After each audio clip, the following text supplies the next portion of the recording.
Olha só, meu povo, eu tenho 3 certezas na minha vida. A primeira é de que algum dia eu vou morrer. A segunda é de que a Ubisoft nunca vai parar de produzir Assassin's Creed. E a terceira é que Alan Wake 2 é uma experiência única. E que não vai agradar todo mundo, porque afinal, dificilmente obras revolucionárias agradam, não é mesmo? Basta pegar o universo cinematográfico aí como exemplo. Quantas vezes a gente já não ouviu histórias como a de O Poderoso Chefão ou O Massacre da Serra Elétrica, que não tiveram boas avaliações e comentários durante o período de lançamento e que só foram ganhando de fato o reconhecimento devido anos depois. E qual é o motivo disso, meus amigos? Essa é facinho de responder: ousadia. O nosso cérebro trabalha majoritariamente com padrões, identificação de signos, repetição de ciclos, então é mais fácil a gente aceitar algo que já está dentro do que é conhecido pelas nossas vivências e experiências e tudo mais. E aí quando aparece algo diferente ou novo, é natural que o nosso cérebro rejeite de imediato, de maneira instintiva. Esse filme não é bom, ele não é exatamente como eu acho que um filme tem que ser. Quantas vezes você já não ouviu uma frase como essa? Ou até mesmo falou, quem sabe? Então quebrar esse padrão humano é um exercício diário que eu sempre procuro fazer e que vai ficando até mais fácil conforme você vai assistindo mais e mais filmes, aumentando o acervo cinematográfico do teu cérebro, enchendo ele com referências e conhecimentos de outros filmes, porque aí começa a ficar mais natural que o que vai te gerar algum tipo de impressão é o que é diferente. O que impressiona é literalmente o que foge do padrão. Então, mantendo esse paralelo com filmes que eu tô traçando aqui, vamos pegar como exemplo O Segredo da Cabana, um filme de terror slasher lá de 2011, que é uma grande sátira aos próprios filmes de terror slasher e aos seus clichês. Pega O Segredo da Cabana e mostra pra alguém que não consome filme de terror. É muito provável que a pessoa ache uma merda sem sentido, completamente exagerado e com regras confusas, com personagens caricatos, mega estereotipados e burros ainda por cima, e com uma conclusão que parece ter vindo do meio do fiofó do roteirista. Agora, pega esse mesmo filme e mostra pra alguém que consome muito filme de terror slasher. E é muito provável que essa pessoa assista a um filme que se propõe a ser uma compilação de todos os slashers da história. Como se todos os filmes anteriores do gênero fizessem parte deste universo aqui, e como se os clichês que todo mundo sempre reclamou fossem parte das regras para aquele universo funcionar. Quando eu digo universo, é o nosso universo, é o nosso mundo real, porque no final das contas, lá na história do filme, se eles falharem em terminar a matança da cabana, o nosso universo que vai de arrasta pra cima. E isso é genial, concorda? Mas é preciso ter esse acervo cinematográfico pra pegar a genialidade do bagulho. Dito isso, por que eu tô falando tanto de filme numa review que tem Alan Wake 2 no título, meus amigos?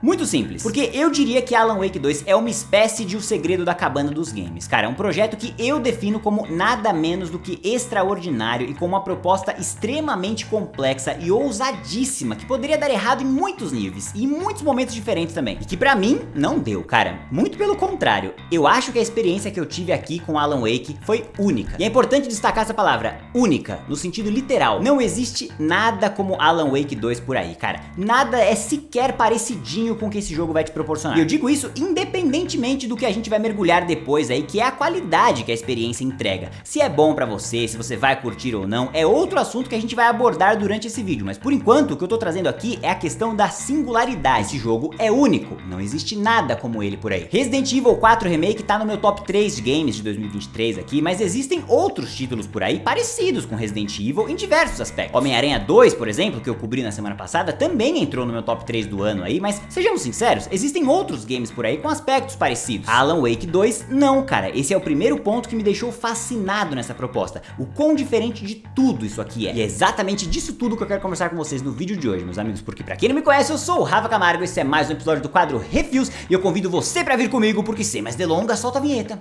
e vamos nessa!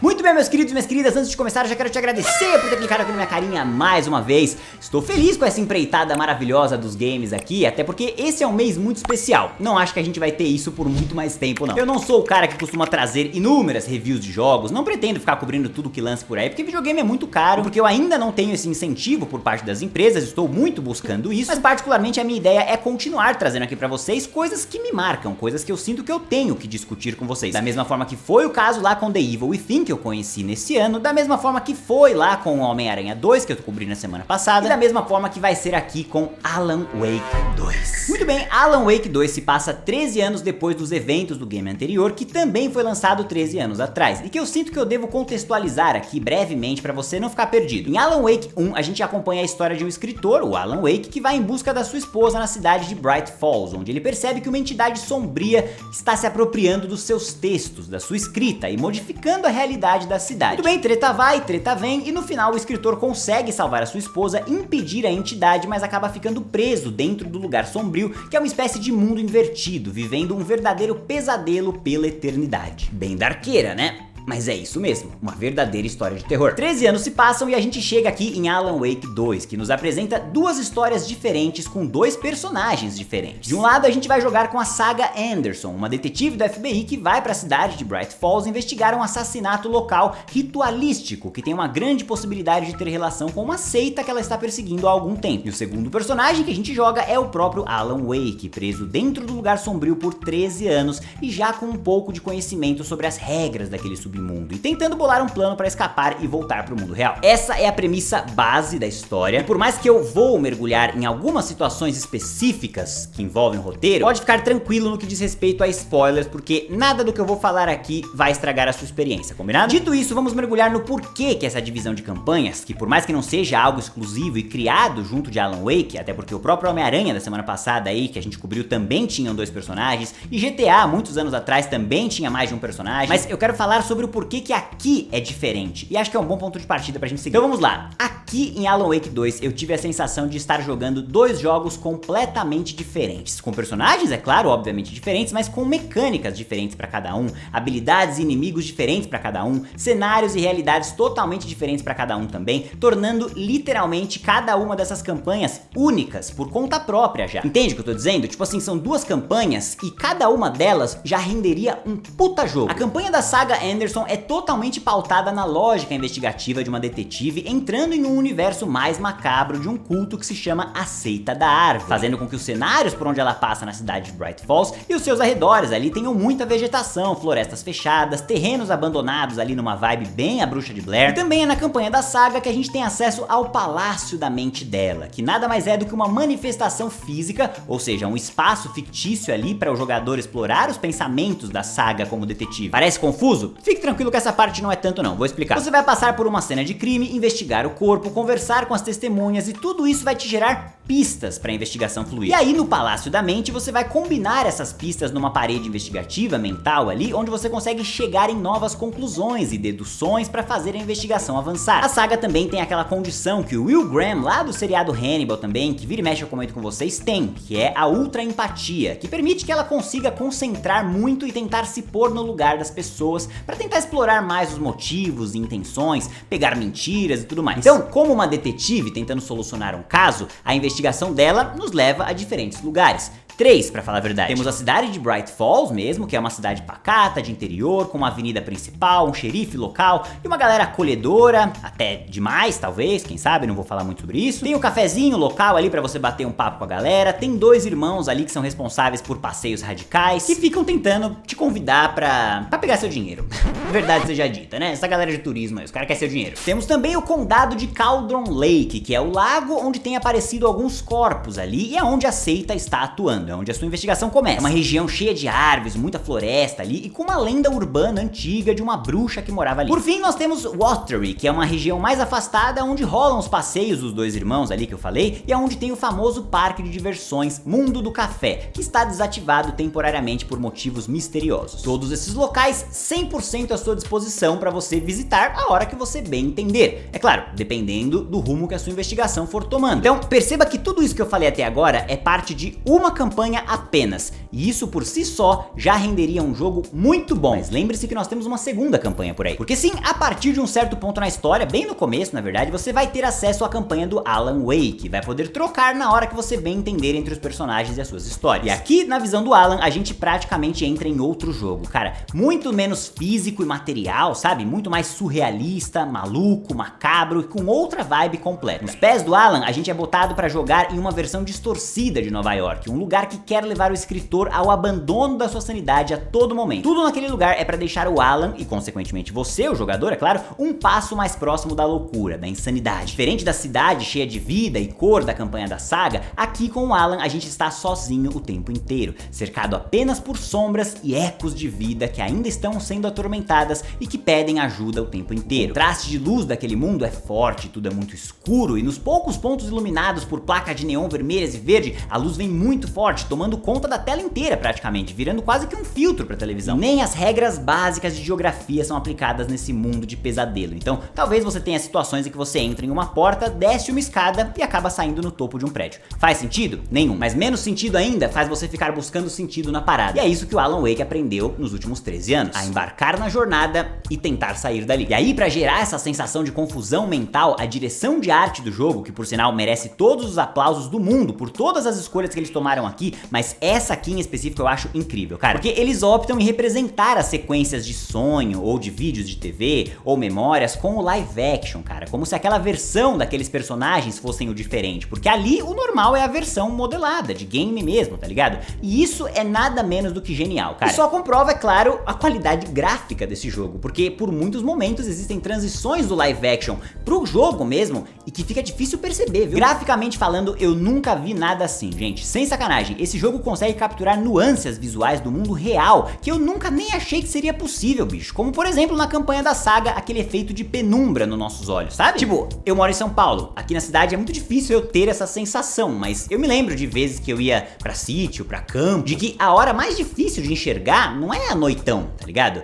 É naquela virada, da tarde pra noite, sabe? Parece que o teu olho ainda não acostumou que tá chegando a noite e ele ainda não percebeu que o sol já foi embora. E aí fica uma parada meio cinza, sabe? Uma sensação meio estranha, de névoa, um negócio meio estranho assim. E os filha da puta conseguiram trazer esse efeito aqui pro jogo, bicho. Isso é impressionante. Na campanha do Alan, os efeitos de luz, cara, a iluminação neon misturada com a chuva, gerando aquelas poeirinhas quando em contato com o tecido do terno dele, é coisa de maluco, cara. Então, pra não gastar muito tempo nessa parte do vídeo aqui, vamos apenas resumir dizendo que esse é o jogo mais bonito que eu já joguei na minha vida inteira, cara. Tá bom assim pra você? Então, vamos seguir. Voltando pra história, o que o Alan tá fazendo ali? Bom, ele tá tentando escapar por meio da sua escrita. Isso é muito importante. Nesses 13 anos, ele já entendeu que se continuar escrevendo, novas versões da realidade vão se criando pra ele explorar outras possibilidades e aprender mais sobre aquele lugar. Ficando, é claro, cada vez mais perto de escapar de verdade. Mas o desafio, é claro, é que ele ainda está sendo perseguido ali dentro mesmo pela entidade sombria. E toda vez que ela o alcança, aquela versão dele morre e um novo ciclo se inicia,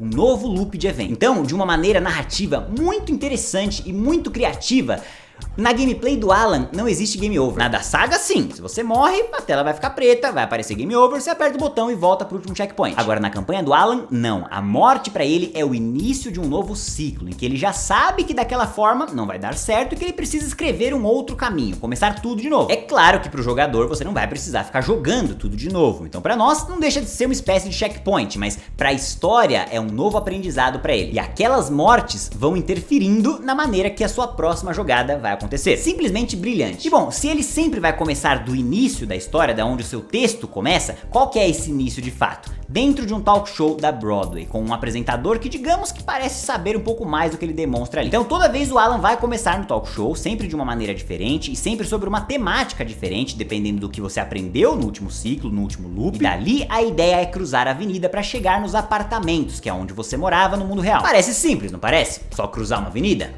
Vai pensando. Além das ameaças sombrias que você vai ter que enfrentar e ocasionais encontros com a presença obscura que ainda está te perseguindo, o maior desafio do Alan e nosso como jogador é encontrar a maneira certa de contar aquela história. E é aqui que entra a principal mecânica da campanha do Alan Wake, o refúgio do escritor, que é proporcional ao palácio da mente da saga, que a gente já conversou, mas com efeitos totalmente diferentes aqui. A ideia é que o Alan está escrevendo o seu livro e durante a jornada ele vai tendo inspirações do que ele pode escrever para a próxima parte, para o próximo capítulo. E se ele escreve uma dessas ideias, o universo reage às mudanças. Então, vamos dar um exemplo aqui. Se eu estou em um restaurante de um hotel chique, eu posso determinar se na minha história, na história que eu quero contar, ali vai ser o encontro de um grupo cultista, ou se é um hotel mal assombrado, ou se é uma entidade que despertou ali no hotel por uma invocação demoníaca. E é aí que tá o X da questão, meus amigos. No momento em que você escolhe o cenário, o mundo vai reagir ao que você está escrevendo, te permitindo ter novas ideias, encontrar outros caminhos para chegar no objetivo principal ali, que é ter acesso aos apartamentos. Isso é muito genial, cara. Isso é muito diferente de tudo, bicho. Então, mais uma vez, eu vou repetir a frase que eu falei agora há pouco aí na campanha da saga.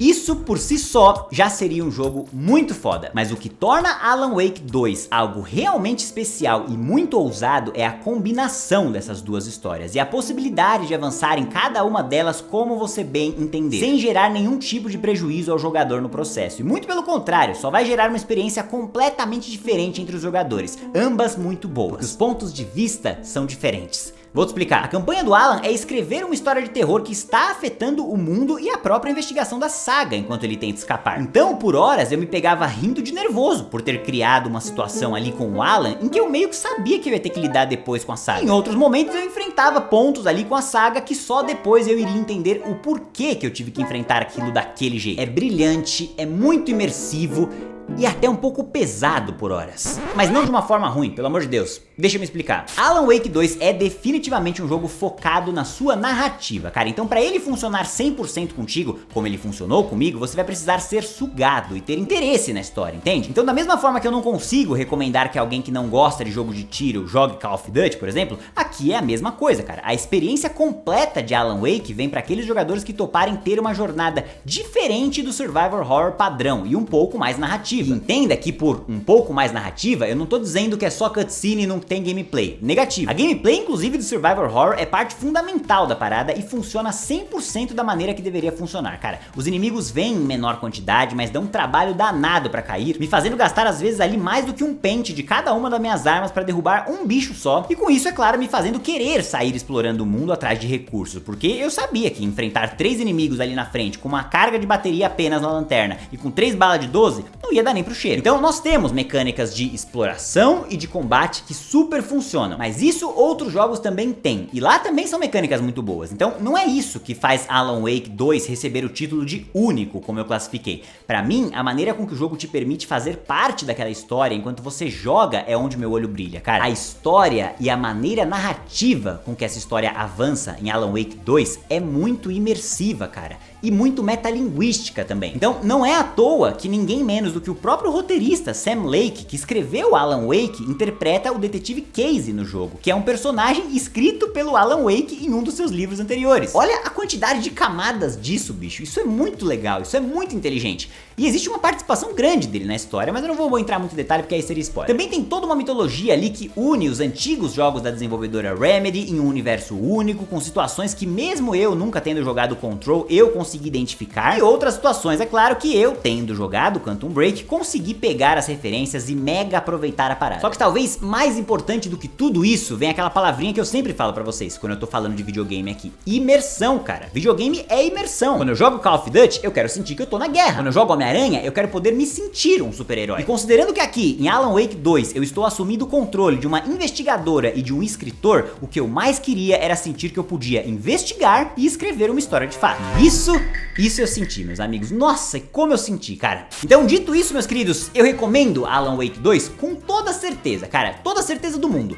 Pra todo mundo? Não. É aí que tá a parada. Eu recomendo da mesma forma que eu recomendaria O Segredo da Cabana pra alguém. Tem que ter uma pergunta antes ali pra conhecer o público. Uma pergunta simples, como: você tá esperando mais um filme slasher? É isso que você quer assistir? Porque se for, esse filme não é pra você. O mesmo raciocínio eu aplico aqui com Alan Wake 2. Se você comprar esse jogo achando que vai ser um survival horror no estilo de Resident Evil 4, com uma historinha fluida, muita ação e adrenalina ali, com os encontros com chefes violentos a cada 2 horas, você pode acabar frustrado. Alan Wake 2 está muito mais perto de The Evil Within, por exemplo, do que está de Resident Evil. E eu me lembro de ter ouvido muita gente falando lá no meu vídeo The Evil Within que achou o jogo meio devagar, com pouca ação. E se esse for o seu caso, tome cuidado, porque Alan Wake é mais disso ainda, cara. A ação é pontual e serve para amplificar momentos-chave daquilo que é de fato o foco principal da sua jogatina: investigar e criar histórias. Se você conseguir entender isso e ainda assim permanecer interessado, meu amigo, aí eu te dou a minha palavra de que você vai ter uma experiência única. Eu nunca joguei nada como Alan Wake 2 e eu tenho certeza que eu não vou jogar nada parecido com Alan Wake 2 por muitos e muitos anos. E se não fosse pelo que eu considerei como um clímax emocionalmente inferior à grandiosidade que o resto da história me proporcionou, eu tenho certeza de que eu daria uma nota máxima aqui, como eu dei lá em The Evil Within, que foi 100%. Eu sinto que essa história foi extremamente imersiva e me levou pra uma jornada que eu tava explodindo de tanta emoção, e aí o clímax veio, foi embora e o jogo terminou, e eu fiquei com uma sensação de quero mais. E não aquela boa, sabe? Era uma de que eu acho que poderia ter tido um pouquinho mais. Então me dá muita dó não dar a nota de obra-prima aqui, mas é isso, meu povo. Obra-prima não pode gerar dúvida no meu critério de análise, não. Se eu pensei se é obra-prima, já não é mais obra-prima. Ainda assim, acredito fortemente que essa foi a melhor experiência com games que eu tive em 2023. Não vou afirmar isso ainda com toda certeza, porque eu não parei pra refletir e preciso de uma semaninha ou 2 aí pra deixar o negócio digerir. E aí sim, as listas de final de ano vão fazer o seu trabalho e determinar quem venceu quem. Mas por enquanto, o que eu posso dizer sobre Alan Wake 2 é que você pode ficar tranquilo em colocar ele no topo da sua lista de prioridades. Vou até colocar um mais aqui, que eu nunca tinha feito isso, mas considere feito agora aqui. Isso aqui é muito bom, cara. E aí assim, cara, se nada disso que eu falei pra você chamou a atenção ou minimamente provou que isso aqui é algo único, eu vou usar uma carta super trunfo aqui, que é a sequência musical, que eu não vou dar spoilers do contexto em que ela vem, nem nada do tipo, mas vou apenas dizer que me deixou de boca aberta pela meia hora que ela durou.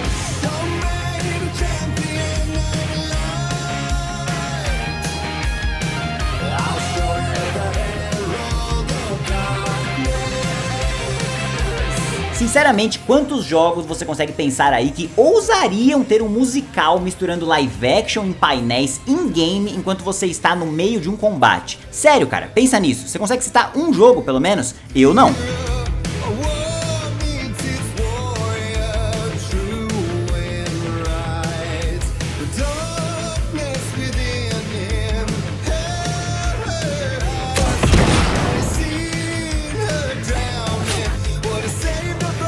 E a melhor parte é que a música é boa, bicho. Eu fiquei cantarolando esse negócio aí por horas depois que eu terminei. E agora, é claro, eu quero saber de vocês, o que acharam de Alan Wake 2, gostaram, não gostaram? Comenta tudo isso aqui embaixo pra eu saber. Se curtiu o vídeo, não esqueça de deixar o like aqui embaixo, se inscrever no canal e ativar o sininho pra contar das próximas novidades. Muito obrigado pela audiência de todos e até a próxima.